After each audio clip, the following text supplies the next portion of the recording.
Welcome to episode 5 of FCLE Seminar, a Florida Civic Literacy Exam podcast. I'm your host, Mercedes Musto. Today, we're going to take a look at one of the most infamous Supreme Court cases in American history, Plessy versus Ferguson. This landmark decision shaped the nation for decades, establishing the separate but equal doctrine. So let's break it down. This is all based on the guide put together by the Florida Department of Education.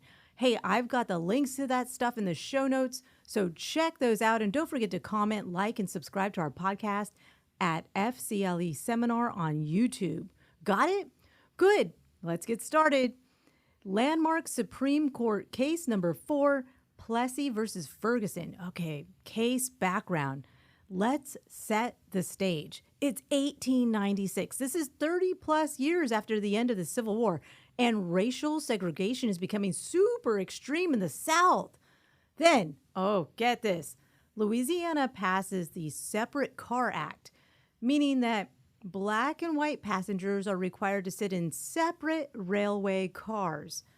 Enter the Committee of Citizens out of New Orleans and Mr. Homer Plessy, the man who decides to challenge Louisiana's Separate Car Act by taking a seat in the whites-only railway car. Now, this is something. This is something because according to oyez.com, Homer Plessy is he's technically classified as black under Louisiana law, but there's more to it.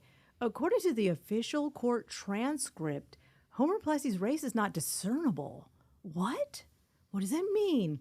The transcript actually says he's 7/8 white and 1/8 black, meaning it's not discernible. Like, you can't tell by looking at him that he's mixed. More about the case. This case is called Plessy versus Ferguson because Homer Plessy is the guy who takes the seat in the whites-only rail car. Then he's asked to leave that seat, refuses to leave, and gets arrested. So John Ferguson is the Orleans Parish Court judge who upholds the Louisiana Separate Car Act. Now we know who's who. So Plessy takes a seat in the whites-only car and is arrested when he refuses to move. Then this case makes it all the way to the Supreme Court.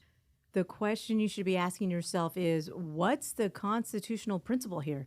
Plessy argues that this is a violation of the 13th Amendment, the one that abolished slavery, and the 14th Amendment, the one that guarantees equal protection under the law. So, is this a violation of the 14th Amendment? The court's decision. In a shocking decision, the Supreme Court says no, that the state's law is indeed constitutional. What? I know, right? But the court actually upholds the Separate Car Act, establishing the separate but equal doctrine, meaning that as long as the facilities for black and white people are equal, segregation would remain legal. Now. Remember, this is in 1896, and this court case is infamous, like the last one, meaning bad famous. But wait, there's hope. In the dissenting opinion of Justice John Marshall Harlan, he not only referenced that this court's majority decision was as detrimental as the decision made in the Dred Scott case, and that he objected to the criminal charges of sitting in a public rail car on a public highway, stating that this was, quote, wholly inconsistent with the civil freedom and the equality before the law established by the Constitution. See, Justice Harlan argued for true equality for all citizens. Sadly, the majority opinion prevailed. Segregation remained for then, and this court case became infamous, like the Dred Scott case. The constitutional principle. The 13th Amendment, ratified in 1865, is the abolition of slavery. With the adoption of the 13th Amendment, the United States finalized the end of slavery. The 13th, 14th, and 15th Amendments greatly expanded the civil rights of Americans. See, the The big one, though, in this case is the 14th Amendment. The 14th Amendment to the United States Constitution guarantees equal protection of the laws to all citizens. This amendment was crucial in the context of Plessy versus Ferguson. It states, quote, all persons born or naturalized in the United States and subject to the jurisdiction thereof are citizens of the United States and of the state wherein they reside. No state shall make or enforce any law which shall abridge the privileges or immunities of citizens of the United States, nor shall any state deprive any person of life, liberty, or property without due process of law, nor deny any person within its jurisdiction the equal protection of the laws, end quote. Well, essentially, this amendment was crucial in the aftermath of the Civil War to protect the rights of newly freed slaves and has been instrumental in numerous civil rights cases throughout American history. You know, I know you're listening to this because you're studying for your exam, but this knowledge is going to stay with you way beyond the exam. And hang in there because you're doing great. You are doing great. Let's review. Louisiana enacted a law requiring segregated railway cars.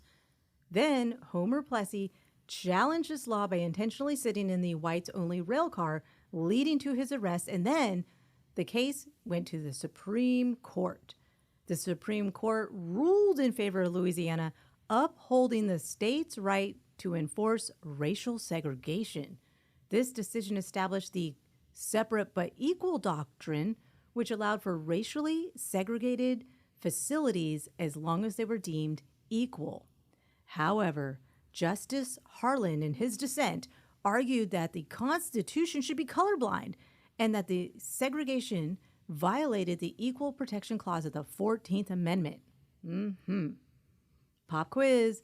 This is from the FCLE sample quiz. For the Plessy versus Ferguson case, the U.S. Supreme Court enabled which government practices to continue? Is it A, establishing immigration facilities, B, prohibiting monopoly formation, C, segregation of public facilities, or D, regulating financial markets? Come on, you know this one.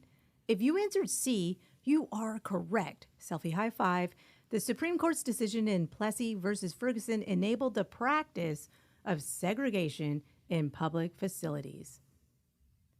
Join us again on FCLE Seminar, a Florida Civic Literacy podcast, so you can start studying for your test.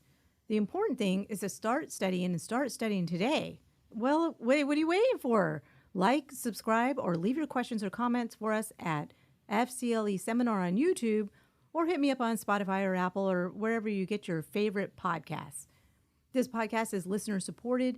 Contributions can be made via the listener support link on Spotify, or hey, you can buy me a coffee via the link in the show notes. This is your host, Mercedes Musto. Join me again on FCLE Seminar, a Florida Civic Literacy Exam podcast, so you can pass the FCLE.